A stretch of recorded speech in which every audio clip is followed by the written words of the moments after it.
avocat nanga Yesu yoleyo nelakanga ofana. Vraiment que le nom du Seigneur soit loué. Shalom, shalom partout là où vous trouvez. Que le Seigneur vous bénisse. Donc je tiens à saluer tous mes bien-aimés qui vont être connectés après. Et tous les bien-aimés qui sont connectés. Que le Seigneur vous bénisse. Et je suis en train de saluer encore tous les ministres de l'Éternel. Tous ceux qui sont partout dans le monde, qui confessent cet évangile de la grâce, évangile du salut. Que le Seigneur vous bénisse. Je tiens à saluer ma sœur bien-aimée Wanimila Verongoy, ainsi que ma bien-aimée Clara Wanzambi. Que le Seigneur vous bénisse. Ma sœur José Ilengo, ainsi qu'Esther Makizembe Nyota. Que le Seigneur vous bénisse. Tout le saint partout dans le monde. Donc, prochainement, par la grâce de Dieu, nous commencerons à saluer tous les frères, un gros et toutes les sœurs. Ouais. Que le Seigneur vous bénisse. Et je crois que par la grâce de Dieu, nous allons entamer un nouveau sujet. Donc, j'aurai besoin de mon GSM pour essayer un peu de partager. Donc, vraiment, que le Seigneur vous bénisse. Après avoir partagé, on va le rendre.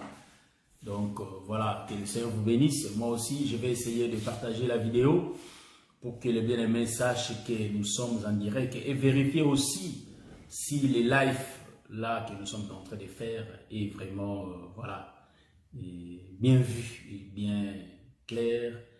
On verra les images et toutes choses. Voilà, c'est un peu ça. Donc, je partage mes bien-aimés, supportez-moi. Je vais partager la vidéo pour que nous puissions commencer. Nous avons un thème nouveau, un nouveau thème que nous allons commencer à partager aujourd'hui, par la grâce de Dieu. Et nous savons que la grâce du Seigneur fera de sorte que nous ayons la compréhension. Je salue mon bien-aimé Rocky Marciano, ainsi que la sœur Michael Mikali, ma sœur Wanimbila, que le Seigneur vous bénisse. Je salue le bien-aimé Jean-Marie Okitolela, le bien-aimé, je salue le bien-aimé Clegg, je salue tout le saint, que le Seigneur vous bénisse. Je crois que j'ai dû partager et maintenant nous allons commencer par la grâce de Dieu, notre life. Voilà, je salue ma soeur Liliana Santos, que le Seigneur vous bénisse, mon bien-aimé Jean-Didier Dinganga, que le Seigneur vous bénisse. Donc, nous sommes là pour partager cet enseignement, partager l'évangile de la grâce. Donc, voilà, nous allons prier le Seigneur pour que nous puissions commencer notre enseignement.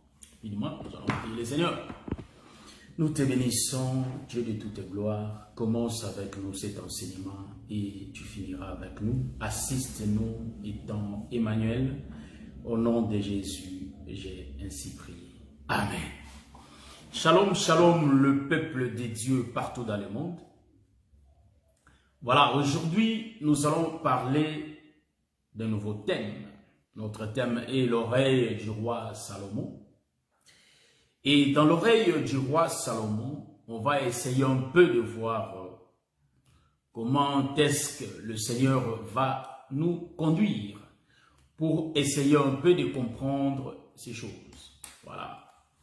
Rapidement, nous allons prendre l'écriture de base, 1 Roi chapitre 4. Nous allons commencer au verset 29 jusqu'au verset, je crois, 34. Lisons au nom de Jésus. Je répète, 1 Roi chapitre 4, le verset 29 au 34e. Lisons au nom de Jésus. Dieu donna à Salomon la sagesse et une très grande intelligence et des connaissances multipliées comme le sable qui est au bord de la mer. La sagesse de Salomon surpassait la sagesse de tous les fils de l'Orient et toute la sagesse des Égyptiens. Voilà. Il était plus sage qu'aucun homme, plus qu'Étan, les Rachites, plus qu'Éman, qu'Alcol et Darda, les fils de Machol,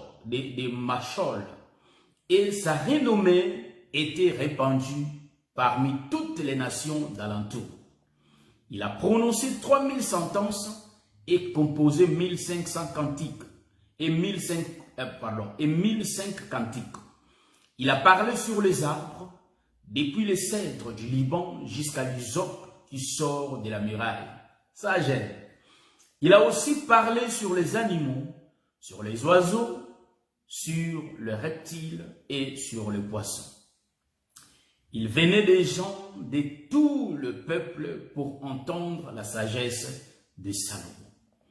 De la part de tous les rois de la terre qui avaient entendu parler de sa sagesse. Que le Seigneur vous bénisse. Je resalue tous mes bien-aimés encore. La sœur Wanim Village, qui est déjà saluée, le bien-aimé Rocky Marcegno, la sœur Michael Mikali. Donc, je crois que par la grâce de Dieu, nous allons manger l'agneau qu'on a attrapé pour lui décortiquer un peu, connaître les parties cachées dans son corps. Vous voyez? Donc, la fois passée, on avait parlé du déchirement de la royauté d'Abraham. Et je vais prendre une synthèse que j'avais expliquée la fois dernière. Partie-là que j'avais expliqué la fois dernière, je vais essayer un peu de l'expliquer aujourd'hui.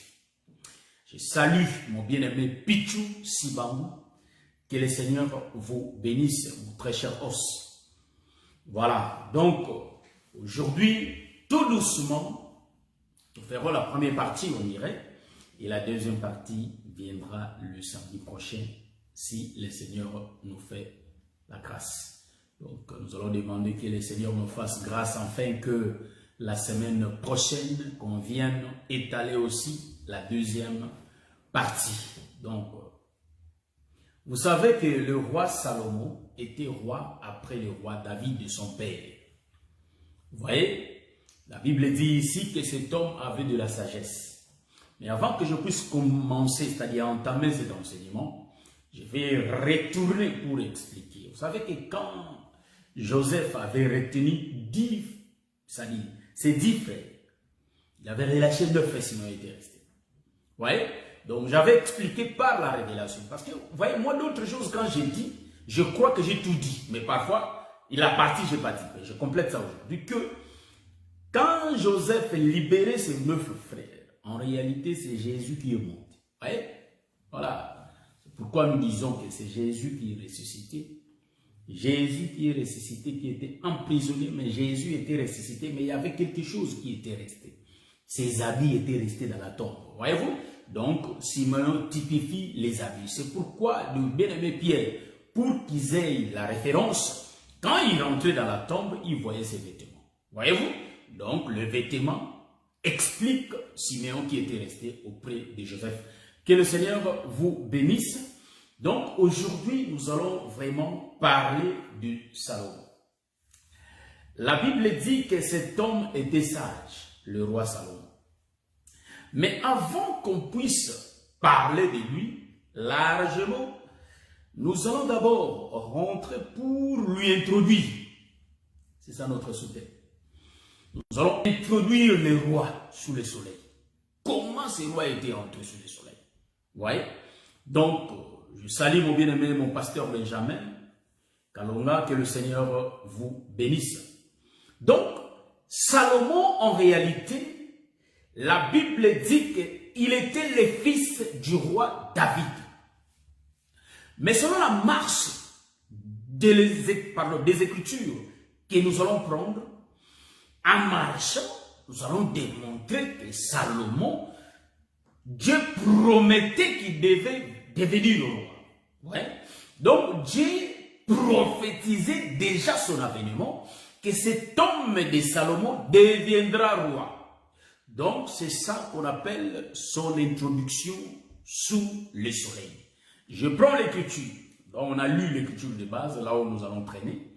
Mais je vais prendre l'écriture de 1 Chronique chapitre 17.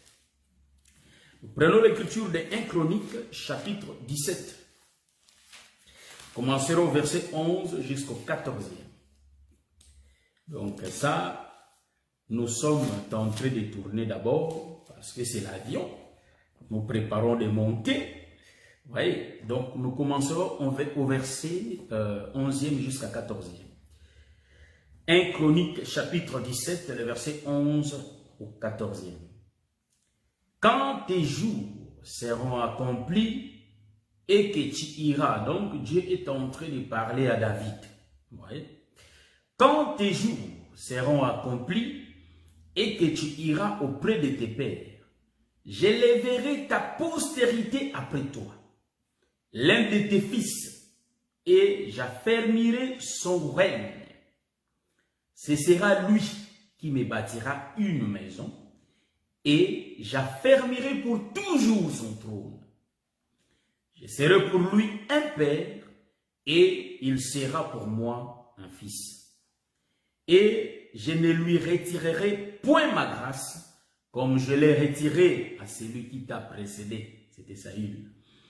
Je l'établirai pour toujours dans ma maison et dans mon royaume, et son trône sera pour toujours. Ça, j'ai aimé. Je prends encore une deuxième écriture. Dans l'évangile éternel, nous aimons les écritures. 1 Chronique, toujours, chapitre 17. Non, je vais changer de chapitre. Je prends le chapitre 22 et je commencerai au 6e verset jusqu'au 10e. Lisons au nom de Jésus. David appela Salomon son fils et lui ordonna de bâtir une maison à l'Éternel, le Dieu d'Israël. David dit à Salomon, mon fils, j'avais l'intention de bâtir une maison au nom de l'Éternel, mon Dieu, mais la parole de l'Éternel m'a été ainsi adressée. Tu as versé beaucoup de sang et tu as fait de grandes guerres. Tu ne bâtiras pas une maison à mon nom, car tu as versé devant moi beaucoup de sang sur la terre.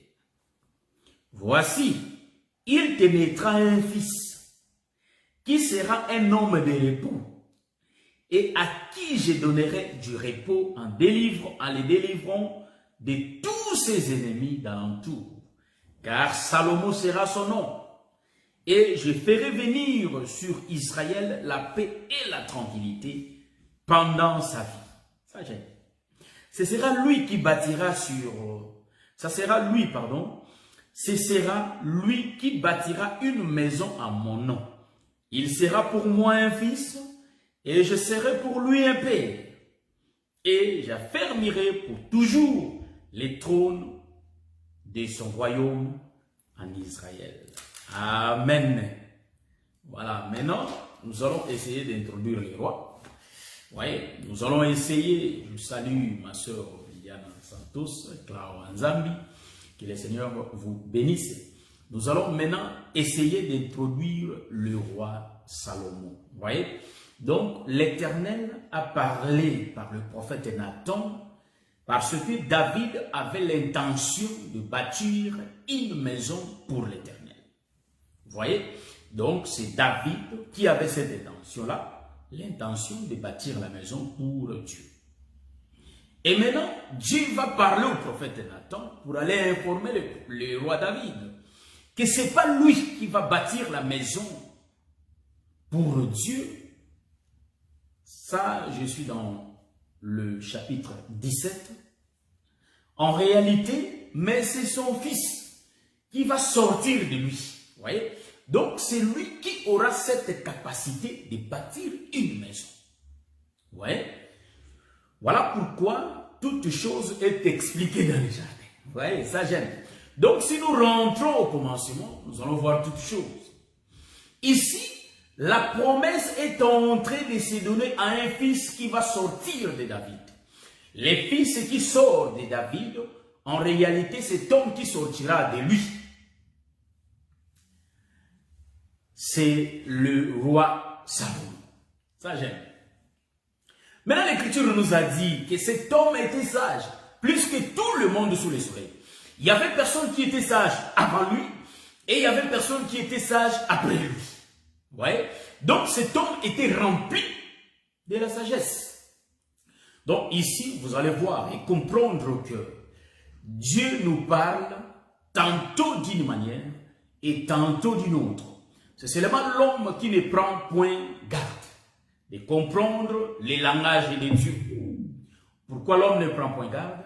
Parce que l'Éternel a bousillé les oreilles. Donc il a bouché les oreilles des hommes. C'est pourquoi les hommes ne comprennent pas.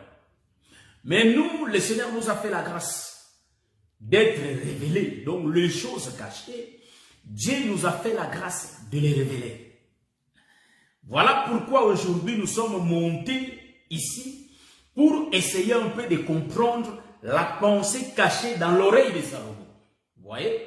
Comme le principe dit que, en réalité, la Bible dit, pendant que les pharisiens parlaient, sondaient les Écritures, Jean chapitre 5, le verset 39, il y a le Seigneur Jésus-Christ qui était auprès d'eux. Il les avait expliqué, vous sondez les Écritures. Vous croyez avoir en elles la vie éternelle. Je vais avancer un peu. Ce sont elles qui rendent témoignage de moi. Donc, bien-aimés, les Écritures que nous avons lues. Et sachez-le bien que la vie des rois, la vie du prophète, témoigne de Jésus.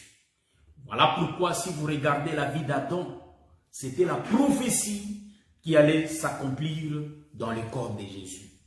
Donc, la vie de Salomon, du roi Salomon qu'on a lu, en réalité, c'est une prophétie qui va s'accomplir dans le corps de Jésus.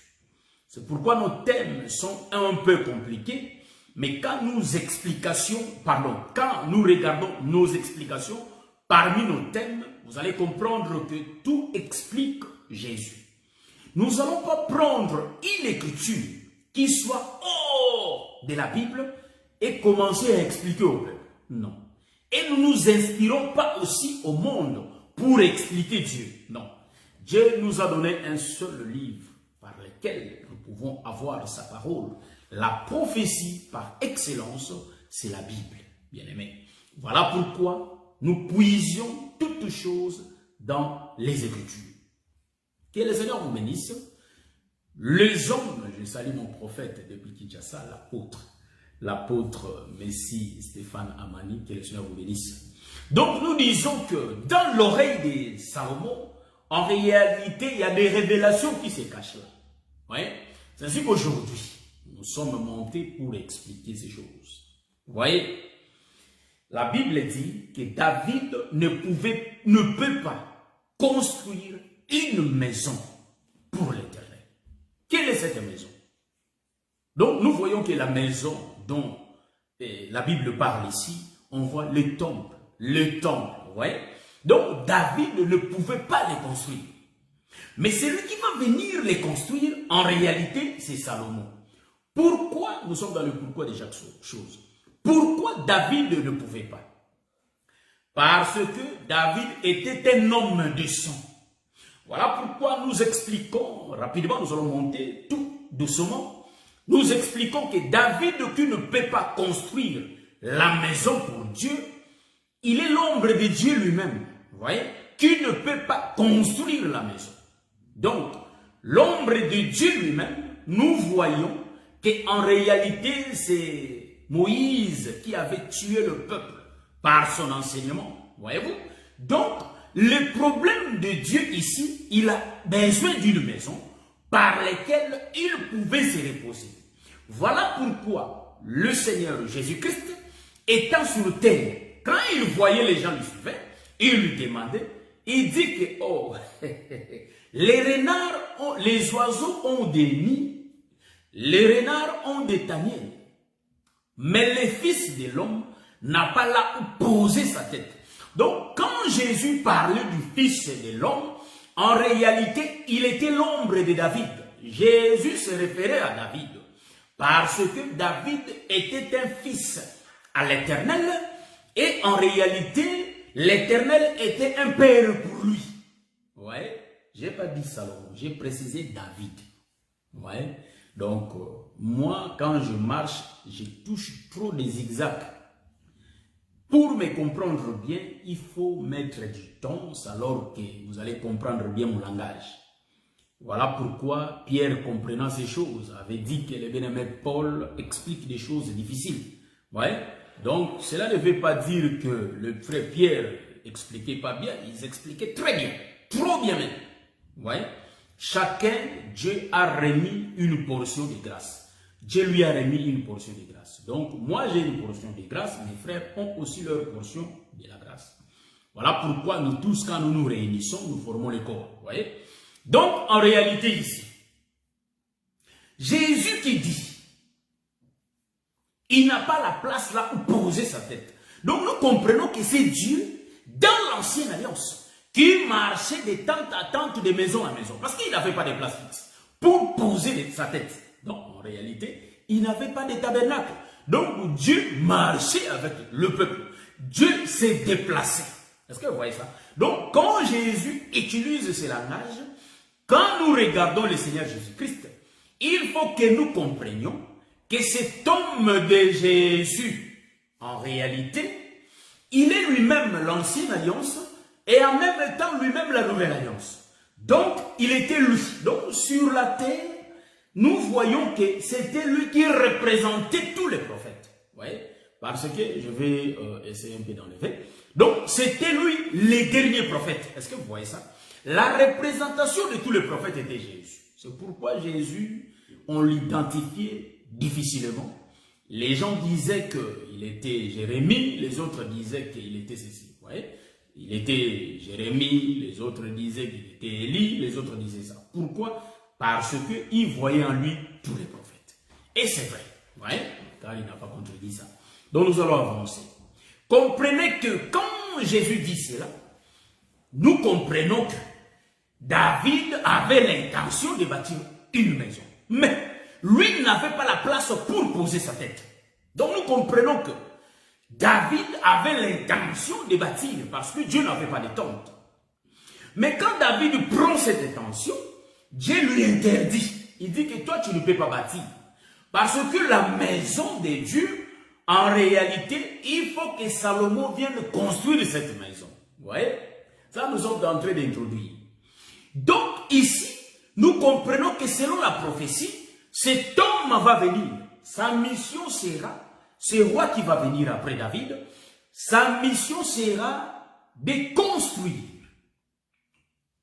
Donc c'est bloqué, hein, je crois. Donc je ne sais pas si l'internet fait gaffe, ça bloque un peu. Donc voilà, donc si ça bug un peu, comprenez, c'est la connexion. Vous voyez, mais nous allons continuer. Vous voyez? Donc pendant que la connexion complique un peu chez nous, donc il y a les autres qui peuvent se retrouver dehors, mais qui n'ont qu'à rentrer, donc ils vont nous rejoindre. Voilà. Donc en réalité ici, vous allez comprendre que les temples n'ont pas été bâtis. Donc le roi qui vient, c'est lui qui avait la promesse de bâtir la maison, voyez-vous, pour ses dieux. Ah. Ah. Donc ça, bon, je vois, j'ai l'apôtre devant moi. Donc, l'apôtre commence à me dévancer d'un niveau, je ne sais même pas. Que le Seigneur te bénisse, mon apôtre. Ça, c'est une ouverture que tu nous as donnée. Voyez-vous, donc donc c'est ça le même mouvement avec Élisée. Voyez? Donc, Dieu fait que des mouvements ici. Que le Seigneur te bénisse, mon bien-aimé frère François. Invitez le peuple, nous allons manger tout tranquillement et tout doucement. Nous avons des choses à expliquer ici. Voilà. Donc, David était un fils pour Dieu et Dieu était un père pour lui. Donc, quand je regarde David, mais il ne pouvait pas, en réalité, bâtir une maison pour Dieu. Parce que ses mains étaient remplies de sang. Donc, quand je regarde David, je vois Dieu, l'Éternel dans l'Ancienne Alliance. Là où je vois la présence du sang. Donc, je ne vois que Dieu qui ne pouvait pas. Vous voyez? Donc, pour que je puisse voir ce mouvement, en réalité, je vais prendre une écriture. L'écriture que je vais prendre, en réalité, ça parle de Lémec et de Noé. Ça, je vais prendre ça, l'écriture, ça, je vais les prendre. Genèse chapitre 5. Genèse chapitre 5. Hein? Nous parlons de la promesse. Ça, c'est l'introduction aujourd'hui, frère. Il y a des grandes révélations, mais on n'a pas encore touché. C'est l'introduction, frère. Hein? Donc, je prends 28. Lémec, âgé de 182 ans, il engendra un fils. Il lui donna le nom de Noé, en disant, celui-ci nous consolera de nos fatigues et du travail pénible de nos mains, provenant de cette terre que l'Éternel a maudite. Voilà, donc, Genèse chapitre 5, le verset 28 à 29. Bon, ça c'est la promesse. Donc, ici, vous allez comprendre, c'est le père Lémec qui est en train de parler. Le père Lémec dit que, en réalité, il dit que quand il avait enfanté un fils, Lémec va prononcer des paroles. Que ce fils-là qui est né, c'est lui le consolateur, voyez-vous. Donc, en réalité, la Bible dit que celui-ci nous consolera de nos fatigues et du travail pénible de nos mains. Ouais. Donc, Lémec est en train de prophétiser pour Noé. Donc, Noé était le fils de Lémec. Ouais. Donc, ici, vous allez comprendre que Lémec, il est l'ombre de David qui prophétise pour Noé, qui est l'ombre de Salomon, ici. Parce que le problème de celui qui va, en réalité, consoler le peuple, c'est lui qui va enlever les souffrances du peuple, en réalité, c'est Noé. Donc, parce qu'il y a des travails pénibles sur cette terre que l'Éternel avait maudite. Vous voyez? Donc, en réalité, c'est lui qui va venir finir toutes ces choses, c'est Noé. Vous voyez? Donc, le mec ici, quand il est en train de parler, il est l'ombre du Père qui prophétise pour le Fils. Donc, le mec, l'ombre du Père, qui va prophétiser pour le Fils. Les fils, c'est Noé. Or, Noé, c'est l'image de Salomon, qui est l'image de Jésus. Ouais. Donc, Salomon représente le Seigneur Jésus-Christ. Je suis en train de donner un désordre, mais je viens. Ouais. Donc, c'est un peu ça. Mais la Bible dit ici, David ne peut pas construire une maison. Donc, nous comprenons que Moïse et tous les prophètes n'avaient pas de maison. Est-ce que vous comprenez mon autoroute que Jésus est en train de prendre?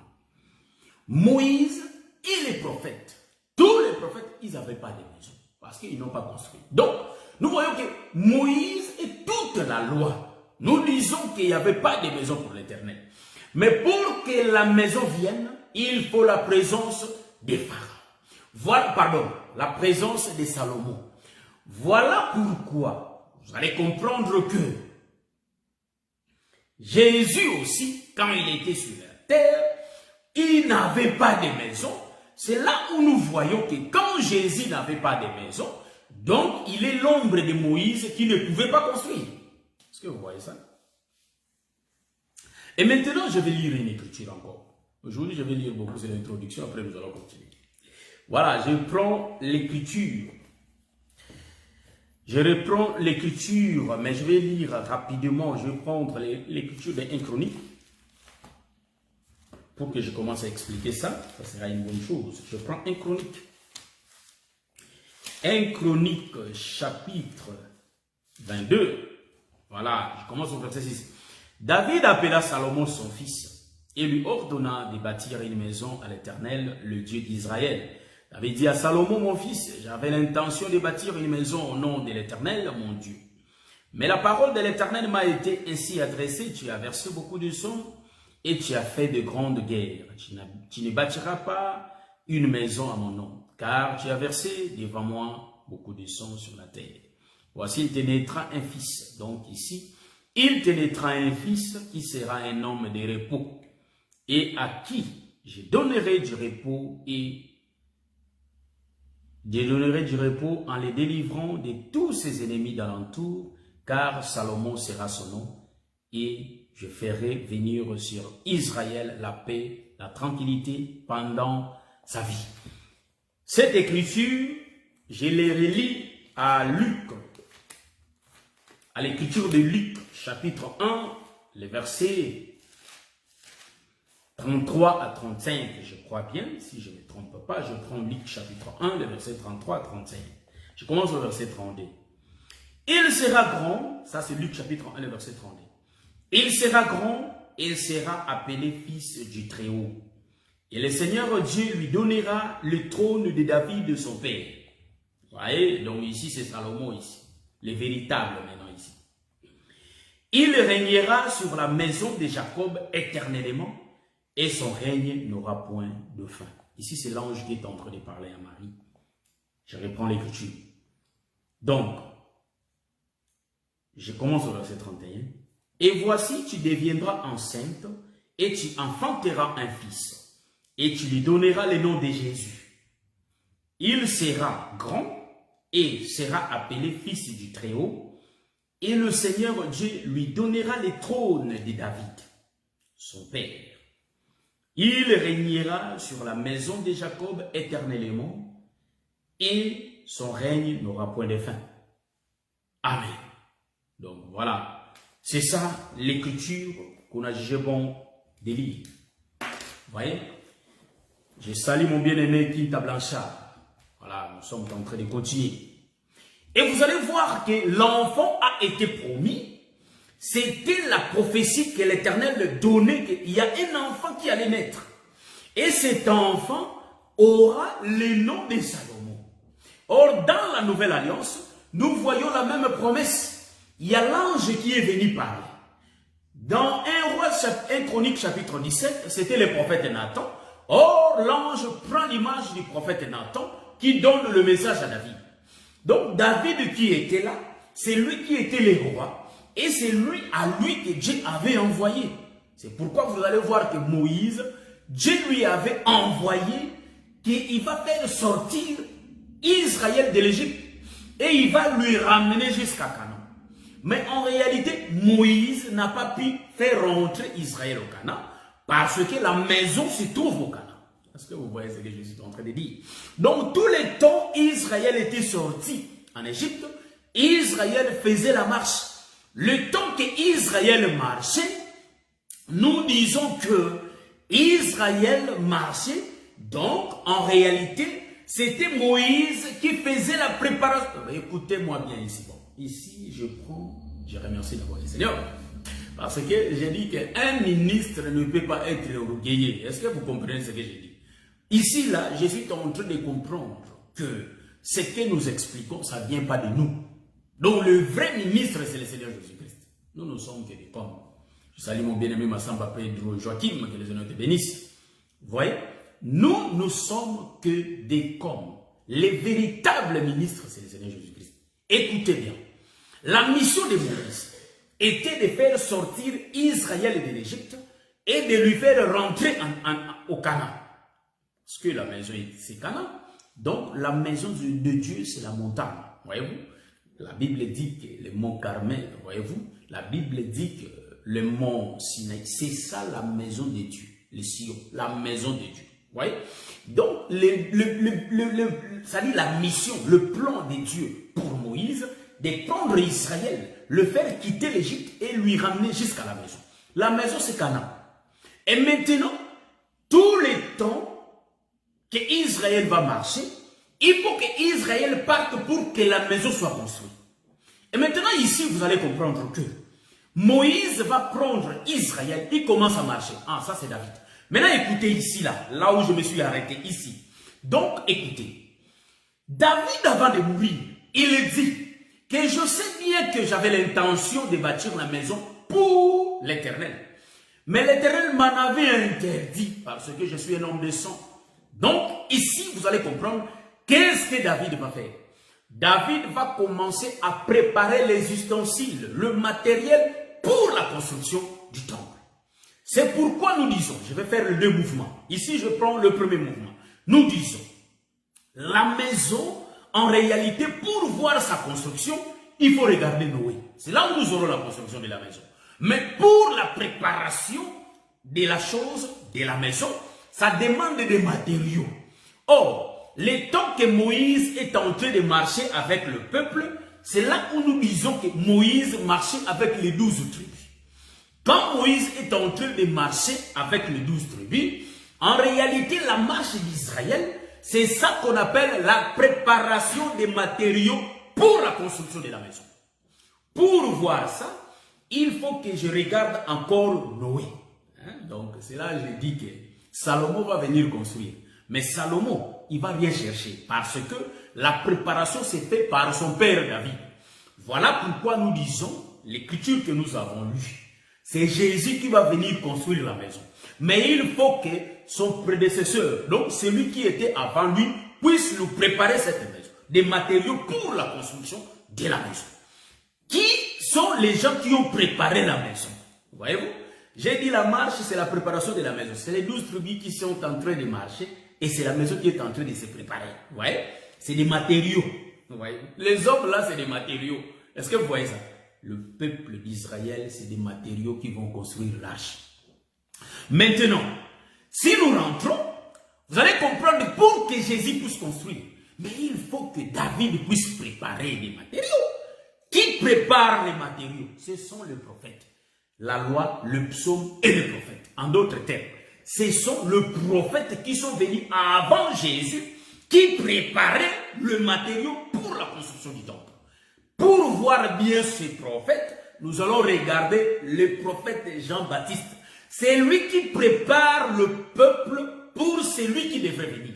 Donc, en réalité, ici, il faut comprendre que le prophète de Jean-Baptiste, il est l'ombre de tous les prophètes de l'Ancienne Alliance. L'ombre de Moïse qui prépare le chemin, qui prépare les matériaux pour celui qui va venir construire. C'est pourquoi David aussi faisait la préparation des matériaux pour le temple. Bon. Ici, selon notre autoroute, si nous tournons, nous allons voir que le matériau là qu'on est en train de préparer, en réalité, c'est les hommes. Est-ce que vous voyez ça? C'est les hommes qui sont des matériaux, frère. Pour bien voir, je vais toucher Noé. Donc Noé, en réalité, il sait que je vais construire l'arche. Mais pour que la maison soit construite, il faut que je prépare les arbres. Donc en réalité, Noé était en train de couper les arbres. Les arbres que Noé coupait, il taillait des arbres. En réalité, il était en train d'annoncer l'évangile pour que la maison soit préparée. Est-ce que vous voyez ça? C'est que je suis en train de voir. Vous voyez? Donc Noé, en réalité, il coupait des arbres. Quand il coupait des arbres, il faisait la préparation, comme David faisait la préparation pour Salomon. Donc David ne pouvait pas construire, mais celui qui devrait construire, c'était bien qui? Salomon. Nous faisons entre parenthèses, je rentre pour continuer. Aujourd'hui, c'est l'introduction. On n'a pas encore parlé de son oreille. Donc, on est en train de parler généralement. Je prends le livre de 1 Roi chapitre 4. 1 Roi chapitre 4, le verset 7. 1 Roi chapitre 4, le verset 7. Ça, j'ai lu ça au nom de Jésus. Salomon vient, c'est lui qui devrait construire. Mais tous les matériaux qu'il va construire avec ont été préparés par David. Voilà pourquoi nous avons expliqué que Jésus qui va construire la maison, en réalité, tous les matériaux ont été préparés par Moïse, par les prophètes. Voyez-vous, c'est pourquoi Moïse préparait le peuple, il faisait déjà la marche, tout ça, il préparait le peuple. Mais la maison, c'est Canaan. Voyez? Donc ici, nous allons prendre 1 Roi chapitre 4 et nous allons lire le verset 7. Salomon avait 12 intendants sur tout Israël. Il pourvoyait à l'entretien du roi et de sa maison, chacun pendant 1 mois de l'année. Ah, ça j'aime. Je reprends l'écriture. Salomon avait 12 intendants sur tout Israël. Il pourvoyait à l'entretien, donc les intendants là, il pourvoyait à l'entretien du roi et de la maison, et de sa maison, chacun pendant 1 mois de l'année. Ah, voilà. Bon, voyez-vous que les jours à 12 heures. Donc, en réalité, ici, je vais expliquer que Salomon avait 12 intendants sur tous les territoires d'Israël. Il avait 12. Le véritable Salomon, quand il va venir, il va choisir aussi 12 disciples. Nous voyons les 12, nous ne faisons pas la concordance des temps. On va expliquer. Les 12 intendants de Salomon, donc en réalité, Salomon était le 13e. Donc ici, vous allez comprendre que les 12 intendants de Salomon expliquent les 12 disciples de Jésus-Christ, expliquent aussi les 12 tribus d'Israël que Salomon conduisait, ou soit il régnait sur Israël. Mais parmi les 12 intendants, en réalité, vous allez comprendre que chacun prenait soin, c'est-à-dire de la maison de Salomon pendant 1 mois. Donc 1 mois explique un intendant. Donc pendant l'année, il y avait 12 intendants. Or, remarquez, vous allez comprendre que quand Jésus était ressuscité, en réalité, il y avait 11 disciples qui étaient restés. Mais en réalité, nous disons que cet homme était venu à annoncer une année de grâce. Est-ce que vous voyez ça? Donc, dans une année, nous avons 12 mois. Hein? Bon, selon la calendrier romaine, frère, Jésus est en train d'expliquer ces choses. Est-ce que vous voyez ça? Donc, nous allons dire que, par rapport à nos calendriers, 1 an compte 12 mois. Voilà pourquoi ici, vous allez comprendre que le roi Salomon choisit 12 intendants. Or, en Égypte, ce sont les intendants qui vendaient le blé de Joseph. Ouais. Donc, le blé, c'est la parole, mais qui a été vendu par les intendants. Je vais vous dire une chose. L'Écriture nous dit que les gens viennent acheter, mais sans argent. Donc, nous disons que les choses de Dieu s'achètent, frère. Donc, les choses de Dieu ne sont pas gratuites. Ça s'achète, mais pas avec de l'argent. Est-ce que vous voyez ce que Jésus est en train de dire? Venez acheter, mais sans argent. Donc, sans argent, c'est comme ça que les hommes achètent. Voyez-vous? Donc, comme nous sommes en train de suivre, nous achetons le blé, mais nous ne donnons pas l'argent. Voyez-vous? Nous venons pour acheter, mais pas d'argent. Il n'y a pas de monnaie physique. Ouais. Donc ici, je vais dire quoi par là? Les intendants vendent le bleu. Donc par rapport à l'écriture que nous avons lue, nous allons comprendre que chaque intendant prenait soin en réalité de la maison du roi pendant 1 mois.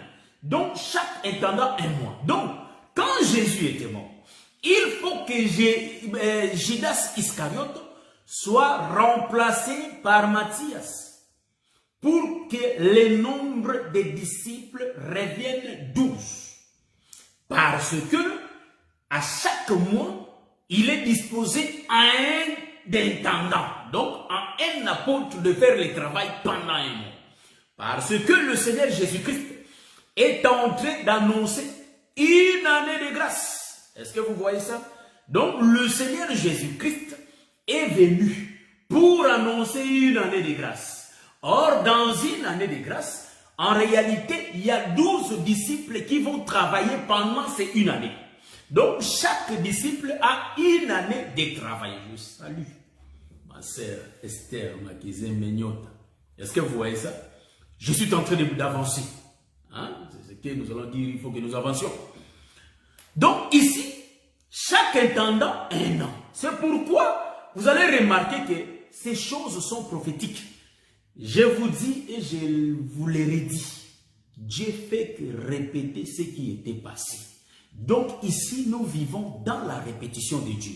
Donc chaque génération des ministres que le Seigneur élève, nous sommes en train de travailler donc sous le mandat de 12 apôtres, 12 disciples. Vous voyez ça?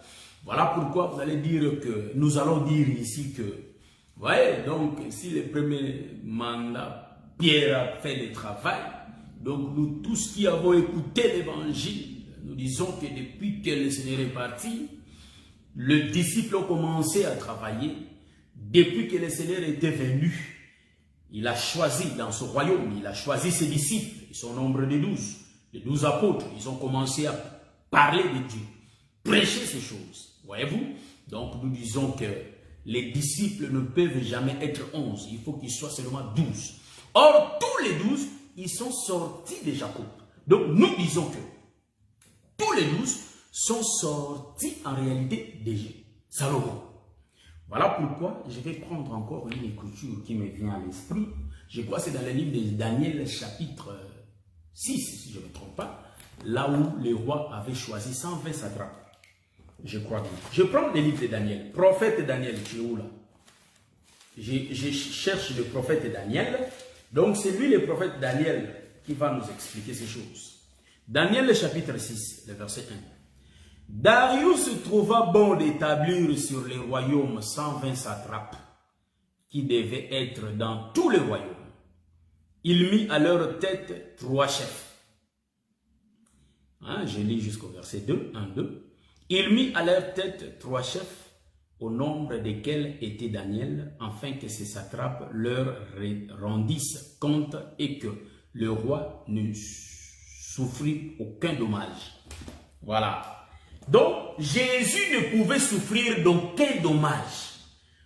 C'est pourquoi Jésus avait établi les 12 disciples comme les... Avocat nanga Yesu, yole yo ndelakanga.